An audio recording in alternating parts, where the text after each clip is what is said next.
विकास परियोजनाओं के लोकार्पण और शिलान्यास के लिए आयोजित आज के इस समारोह में उत्तर प्रदेश सरकार में बेसिक शिक्षा विभाग के मंत्री श्री संदीप सिंह जी, उत्तर प्रदेश सरकार में मंत्रिमंडल के मेरे सहयोगी कुंवर ब्रजेश सिंह जी, श्री जसवंत सिंह सैनिक जी, लोकप्रिय विधायक सहारनपुर नगर श्री राजीव गुंबर जी, महापौर डॉक्टर अजय कुमार जी, मान्य विधायकगण श्री देवेंद्र निम जी, कीरत सिंह जी, मुकेश चौधरी जी, जिला पंचायत अध्यक्ष श्री मांगेराम चौधरी जी, विधान परिषद सदस्य श्रीमती वंदना वर्मा जी, यूपी सिडको के अध्यक्ष श्री वाईपी सिंह जी, जिला अध्यक्ष श्री अजीत सिंह राणा जी, महानगर अध्यक्ष श्री शीतल बिश्नोई जी, पूर्व सांसद राघव लखनपाल शर्मा जी, मंच पर उपस्थित भारतीय जनता पार्टी के हमारे सभी पदाधिकारीगण, पूर्व सांसद श्री प्रदीप चौधरी जी, हमारे सभी पूर्व विधायकगण, सम्मानित जनप्रतिनिधिगण और भारी संख्या में आज इस कार्यक्रम के प्रत्यक्षदर्शी बने हुए मेरे सहारनपुर के उपस्थित बहन और भाइयों, मैं मां शाकंभरी और मां त्रिपुरबाला सुंदरी की इस पावन धरा को नमन करते हुए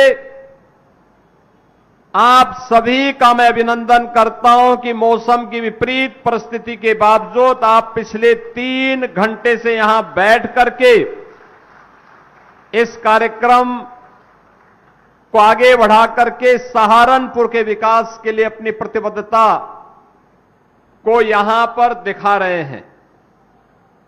बहन और भाइयों, जब विकास के लिए जज्बा होता है तो जज्बे का परिणाम विरासत और विकास के बेहतर समन्वय के रूप में हमारे सामने आता है। और आज इसीलिए मौसम की विपरीत परिस्थिति के बावजूद 620 करोड़ रुपए की लागत की परियोजनाओं के उपहार सहारनपुर नगर और देहात की जनता जनार्दन को अर्पित करते हुए मुझे अत्यंत आनंद की अनुभूति हो रही है। आप सबको मैं इसके लिए हृदय से बधाई देता हूं। यह मेरा सौभाग्य है कि आज मुझे बेसिक शिक्षा परिषद के द्वारा स्कूल चलो अभियान के दूसरे चरण के कार्यक्रम को सहारनपुर से शुभारंभ करने का भी अवसर प्राप्त हुआ। मुझे बहुत अच्छा लग रहा था जब नन्हे मुन्ने बच्चे स्कूल जाने की तैयारी कर रहे थे और उनके हाथों में बैग उन्हें प्राप्त हो रहा था। ये बैग केवल बैग नहीं, नए भारत की वह उड़ान है जिसे ये बच्चे विकसित भारत के रूप में पहुंचाने का काम करेंगे। आज विकास की जिन योजनाओं को यहां पे शिलान्यास से लोकार्पण हो रहा है, यही योजनाएं विकसित भारत की आधारशिला बनने वाली हैं। बहन और भाइयों, हम सबको इस बारे में याद रखना होगा। हम सब इस बात को ध्यान में रखें कि मजबूत विरासत की मजबूत नींव पर ही एक सुदृढ़ विकास की आधारशिला को आगे बढ़ाया जा सकता है। और विकसित भारत और आत्मनिर्भर भारत के लिए आवश्यक है कि हम इन दोनों में बेहतर समन्वय बनाएं। आज मुझे अच्छा लगता है, याद करिए 14 अप्रैल को बाबा साहब डॉक्टर भीमराव अंबेडकर जी की पावन जयंती के अवसर पर देश के यशस्वी प्रधानमंत्री श्री नरेंद्र मोदी जी इस सहारनपुर की धरती पर आए थे। दिल्ली, सहारनपुर, देहरादून इकोनॉमिक कॉरिडोर को प्रधानमंत्री जी ने लोकार्पण किया था। 12,000 करोड़ रुपए की एक ग्रीन फील्ड कॉरिडोर सहारनपुर की देश की राजधानी के साथ कनेक्टिविटी को बेहतर करता है। अब सहारनपुर का व्यक्ति जब सहारनपुर से दिल्ली के लिए चलता है तो उसे पता ही नहीं लगता है कि अगले 1.5 घंटे के अंदर वह दिल्ली पहुंच चुका होता है। यानी विकास की रफ्तार इंफ्रास्ट्रक्चर तक सीमित नहीं है, यह अर्थव्यवस्था को भी इसी प्रकार की उड़ान दे रहा है। बहन और भाइयों, जितनी अच्छी सड़कें होंगी, जितनी अच्छी कनेक्टिविटी होगी, उतनी ही विकास की रफ्तार भी तेज होगी, और विकास की रफ्तार जितनी तेज होगी, अर्थव्यवस्था उतनी मजबूत होकर के आगे बढ़ेगी। यही तो 2017 के बाद हुआ। दशकों से लंबित परियोजनाओं को पूरा करने का काम किया गया, और आज मुझे बताते हुए प्रसन्नता है, रोड की कनेक्टिविटी, रेलवे की कनेक्टिविटी के साथ अब सहारनपुर अपना एयर कनेक्टिविटी के लिए भी तैयार हो रहा है। अपना स्वयं का एयरपोर्ट सहारनपुर के पास होगा। बहन और भाइयों, नहीं तो सहारनपुर वासियों को यहां से दिल्ली या देश के किसी कोने में जाने के लिए देहरादून जाना पड़ता है या दिल्ली जाना पड़ता था। अब दिल्ली या देहरादून नहीं, सहारनपुर से ही उड़ान भरेगी। ये उड़ान सहारनपुर के नए विकास का आधारशिला बनेगी। अब सहारनपुर में अपना मेडिकल कॉलेज भी हो गया है। मेडिकल कॉलेज के प्रथम चरण का कार्य पूरा हो चुका है, और बाकी द्वितीय चरण के उन्नयन के कुछ कार्यक्रमों की आज आधारशिला भी रखी जा रही है। सहारनपुर में पेयजल की शुद्ध व्यवस्था हो, और यहां के जो नाले हैं इनमें सीवेज का पानी या ड्रेनेज का पानी वैसे ही न बहे, इसके लिए एसटीपी की व्यवस्था भी यहां पर प्रारंभ करने के लिए आधारशिला रखी जा रही है। बहनों और भाइयों, विकास कैसे होना चाहिए, कनेक्टिविटी कैसे होनी चाहिए, आज सहारनपुर ने करके दिखाया है। सहारनपुर में दिखाई देता है, और सहारनपुर में भी उसका अधिकार मिलता क्यों नहीं। यहां के कारीगरों ने, यहां के हस्तशिल्पियों ने विपरीत परिस्थितियों में भी वुड कार्विंग की अपनी परंपरा को जीवित रखा, और आज 1 डिस्ट्रिक्ट 1 प्रोडक्ट के माध्यम से वह सहारनपुर को वैश्विक पहचान दे रहा है। 600 करोड़ रुपए से अधिक की यहां पर वुड कार्विंग से जुड़े हुए प्रोडक्ट यहां से एक्सपोर्ट होते हुए दिखाई देते हैं। बहनों और भाइयों, ये एक्सपोर्ट की ताकत ही हमारी वास्तविक ताकत है। जिस देश के पास एक्सपोर्ट की जितनी ताकत होगी, वह उतना ही धनी होगा, उतनी विदेशी मुद्रा को अपने देश के अंदर लाने की सामर्थ्य विकसित करेगा, वह देश उतनी ही मजबूती के साथ आगे बढ़ेगा। यह कार्य इसलिए हो पा रहा है क्योंकि आज हमारे पास इस देश के अंदर एक यशस्वी नेतृत्व है। प्रधानमंत्री मोदी जी के नेतृत्व में देश तेजी के साथ आगे बढ़ रहा है। क्या यह कार्य 2017 के पहले संभव था? नहीं। 17 के पहले सहारनपुर में दंगे होते थे, मुजफ्फरनगर में दंगे होते थे, मेरठ में दंगे होते थे, अलीगढ़ में दंगे होते थे, मथुरा में दंगे होते थे। दंगा कर्फ्यू हमारी नियत बन चुकी थी। कैराना से प्लान होता था, कांदला से प्लान होता था। ये सभी क्षेत्र हिंदू विहीन कर दिए गए थे।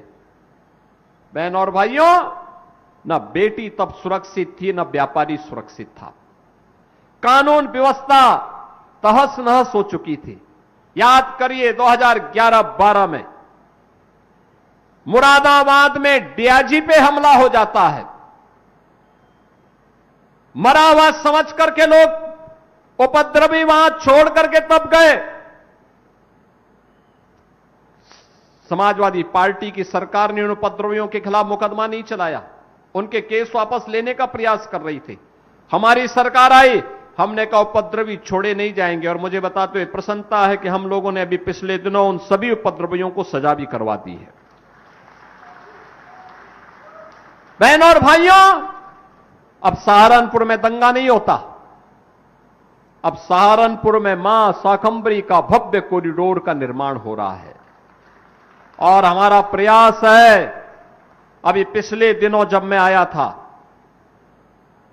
मैं इसलिए आया था उस दिन, अचानक रात्रि को 10 बजे के बाद शिवालिक की पहाड़ियों में बरसात होने के कारण शाकंभरी देवी में निकलने वाले उस नाले में भी भारी पानी के कारण जन धन की हानि होने की संभावना थी। मैं आया था दौड़ करके, और बहनों और भाइयों, समय पे अलर्ट जारी होने का परिणाम था कि जन धन की हानि को रोकने में सफलता प्राप्त हुई।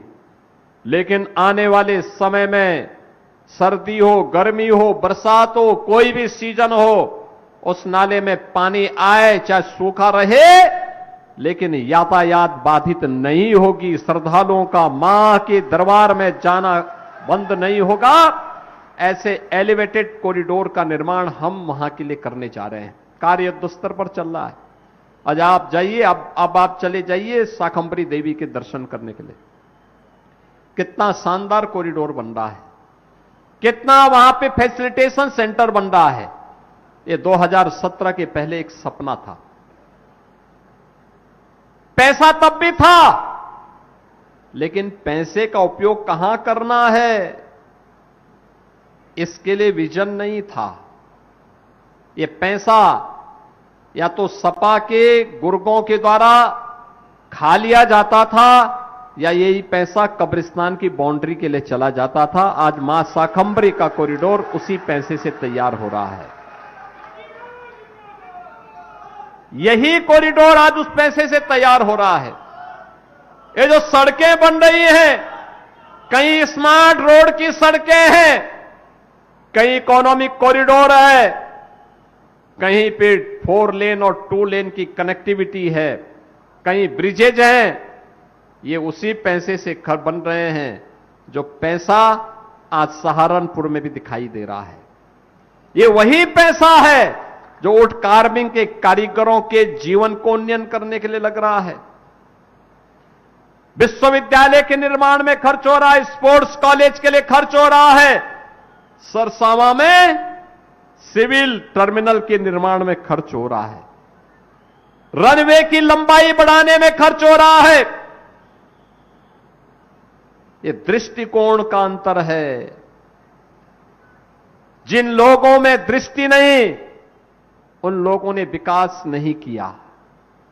जिन लोगों का स्वार्थी दृष्टिकोण था, वो लोग अपने गांव तक सीमित थे। केवल एक गांव प्रदेश के अंदर 1,05,000 से अधिक राजस्व गांव, लेकिन उनकी चिंता नहीं, केवल एक गांव की चिंता होती थी, सफाई की। सहारनपुर के किसी गांव की चिंता नहीं होती थी, किसी कस्बे की चिंता नहीं होती थी। और बहनों और भाइयों, अब तो उत्तर प्रदेश के अंदर डबल इंजन की सरकार है। जब चिंता करती है, 1,07,000 गांवों की चिंता करती है, 57,000 ग्राम पंचायतों की चिंता करती है, 825 विकास खंडों की चिंता करती है, सभी 12,000 वार्डों की चिंता करती है, सभी 762 नगर निकायों की चिंता करती है। सभी 75 जनपदों में विकास समान रूप से होता है, और विकास की उसी प्रक्रिया को आगे बढ़ाने के लिए आज मैं आपके बीच में आया हूं। मैं धन्यवाद दूंगा अपने यहां के नगर विधायक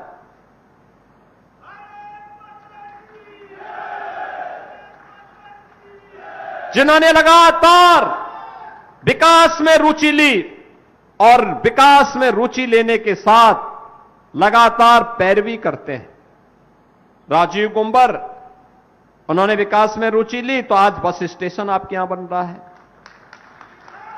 उन्होंने और महापौर ने रुचि ली तो स्मार्ट रोड बन रहे हैं। उन्होंने रुचि ली तो यहां पर विकास के वे सभी कार्य आ पा रहे हैं जो कभी सपना था, और इस मंच पर जिन जनप्रतिनिधियों को आपने जिताया है ना, ये पांचों जनप्रतिनिधि और हमारे दोनों सांसद जो हार गए थे, हारे हैं लेकिन हिम्मत नहीं हारे हैं।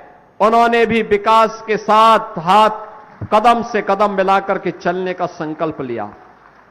परिणाम है इकोनॉमिक कॉरिडोर भी बन रहा है और परिणाम है सरसावां का एयरपोर्ट भी बन रहा है। बहनों और भाइयों, यही आपके जीवन में परिवर्तन लाएगा।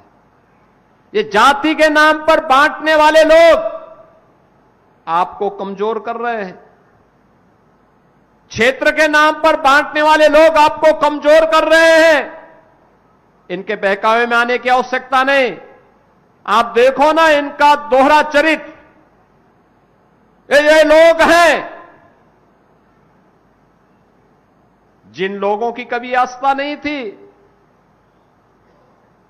जो लोग हमेशा हिंदू आस्था को सांप्रदायिकता के साथ जोड़ते थे, जो कभी मां शाकंभरी के दर्शन करने के लिए नहीं गए, वहां की सुविधा को देखने के लिए नहीं गए,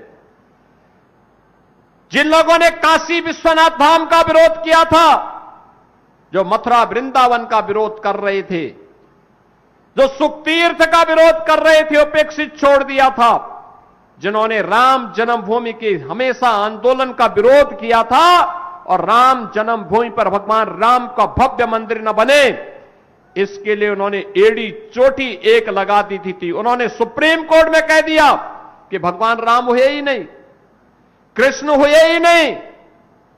ये वे लोग हैं जो कहते थे कि अयोध्या में परंदा भी पर नहीं मार सकता। लाखों राम भक्त पहुंच गया था कार सेवक के रूप में अयोध्या धाम में। जो लोग जय श्री राम के कहने पर लाठी चलाते थे और राम मंदिर के लिए कार सेवा करने आए हुए राम भक्तों पर गोलियां चलाते थे, आज वे कहते हैं कि आस्था के साथ खिलवाड़ हो रहा है। ये आस्था के साथ खिलवाड़ नहीं, जो अपराधी होगा उसके खिलाफ कठोरतापूर्वक कार्रवाई होगी, लेकिन हिंदू आस्था के साथ किसी को खिलवाड़ करने के लिए छूट नहीं देंगे। मैं कांग्रेस और समाजवादी पार्टी के नेताओं से पूछना चाहता हूं, यह आस्था तब कहां चली गई थी जब कांवड़ यात्रा को आप लोग रोकते थे, जब श्री कृष्ण जन्माष्टमी के आयोजन को आप प्रतिबंधित करते थे, जब दुर्गा पूजा के अवसर पर दुर्गा पूजा के पंडालों पर आप जबरन रोक लगाने का काम करते थे और मूर्ति नहीं रखने देते थे, विसर्जन नहीं होने देते थे, भक्तों पर लाठी चलाते थे, तब आस्था का ध्यान नहीं आया। जब मंदिरों के नवनिर्माण पर उनके सुंदरीकरण के लिए और कॉरिडोर के लिए पैसे को कब्रिस्तान की तरफ बेचते थे, तब आस्था का ध्यान नहीं आया। आज आस्था दिखाई दे रही है जब अयोध्या त्रेता युग का स्मरण करा रही है। अयोध्या तो अयोध्या है, अयोध्या को कोई आगे बढ़ने से रोक नहीं सकता। दिव्य और भव्य अयोध्या प्रधानमंत्री मोदी जी के नेतृत्व में, बहनों और भाइयों, यह वह सरकार है जो विरासत का भी सम्मान करती है और विकास के कार्यों को भी आगे बढ़ाती है। अयोध्या में 2017 के पहले संकरी गलियां थी, आज चारों ओर से 4 लेन की कनेक्टिविटी है। रेलवे की मीटर गेज की लाइन थी, आज ब्रॉड गेज की डबल लाइन से अयोध्या जुड़ा है। इंटरनेशनल एयरपोर्ट बन गया है। पहले एक छोटी सी एयर स्ट्रिप थी, जहाज नहीं उतर पाता था, आज वहां इंटरनेशनल एयरपोर्ट और एयरपोर्ट का नामकरण महर्षि वाल्मीकि के नाम पर।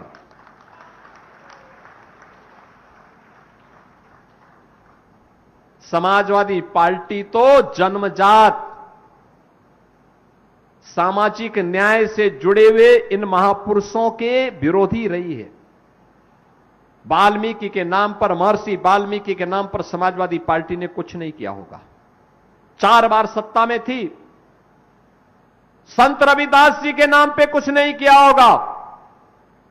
4 बार सत्ता में थी समाजवादी पार्टी, बहनों और भाइयों, हमारी सरकार आई थी, मोदी जी के नेतृत्व में डबल इंजन की सरकार ने संत रविदास जी के जन्मभूमि काशी के सीर गोवर्धन में वहां पर समाजवादी पार्टी के लोगों का कब्जे किए गए थे, उस भूमि पर उसको हटा करके वहां पर भी भव्य कॉरिडोर हमने संत रविदास जी के, सदगुरु रविदास जी महाराज की इस पावन धरा पर हम लोगों ने प्रस्तापित किया है।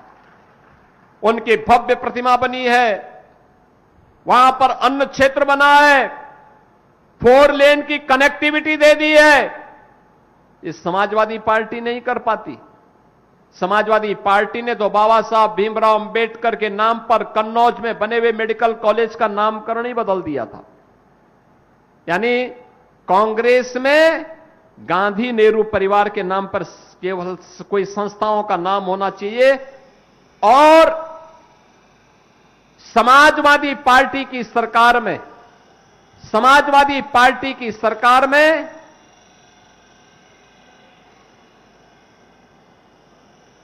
और पंखे के उसमें कोई बैठ गया होगा, उसको वहां से हटा दो, कोई चीज उसकी चपेट में आ गया होगा।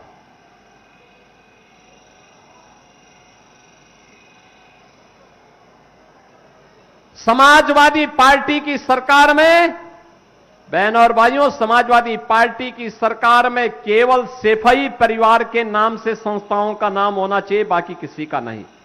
और यही कारण है कि लोग कभी भी इन महापुरुषों के नाम से, चाहे वो महर्षि वाल्मीकि हो, सदगुरु रविदास जी महाराज हो, बाबा साहब भीमराव अंबेडकर जी महाराज हो, इनके नाम पर किसी संस्था का नाम नहीं होने देते थे और उनके स्थानों के बारे में कोई सुध भी नहीं ले पाते थे।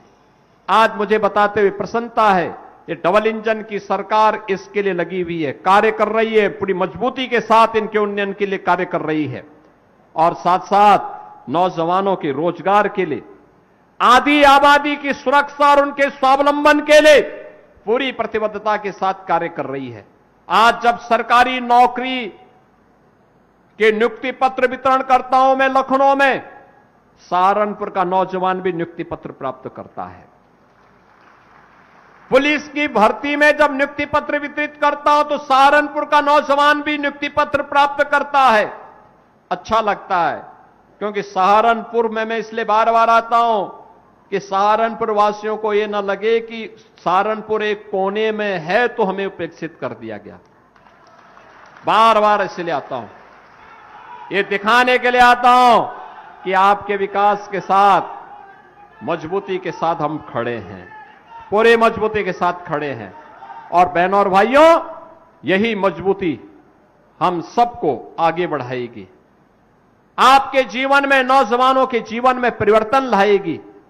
मैं तो अभिनंदन करूंगा आपका, विशेष रूप से हृदय से धन्यवाद देता हूं। विपरीत परिस्थितियों के बावजूद आप सभी मौसम की तमाम चुनौतियों का सामना करते हुए यहां पर आए हैं। इंद्रदेव ने बड़ी कृपा की, मानसून 15 दिन लेट है, लेकिन ये बना रहे अन्नदाता किसान के लिए आवश्यक है, क्योंकि जब अच्छी फसल होगी देश धन धान्य से परिपूर्ण होगा, हर पेट को अन्न मिलेगा, और इसलिए बरसात भी आवश्यक थी। मौसम सुहावना भी हुआ, इसी कारण से भीषण गर्मी में बहुत सारी जगहों से आवाज उठ रही थी, लेकिन मौसम शानदार मौसम में विपरीत बारिश की परिस्थितियों के बावजूद आपकी उपस्थिति मेरे लिए आह्लादकारी है। आप सबका मैं हृदय से अभिनंदन करता हूं।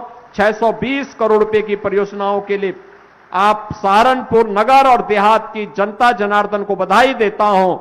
विधायक श्री राजीव, अपने यहां पर जितने हमारे जो विधायक हैं यहां के, उनको मैं हृदय से इसके लिए, राजीव गुंबर जी को मैं हृदय से इसके लिए उनका अभिनंदन करता हूं, उन्हें धन्यवाद देता हूं, और विश्वास करता हूं कि विकास की प्रक्रिया निरंतर आगे बढ़ती रहनी चाहिए। आप सबके प्रति मेरी मंगलमय शुभकामना है। धन्यवाद। जय हिंद।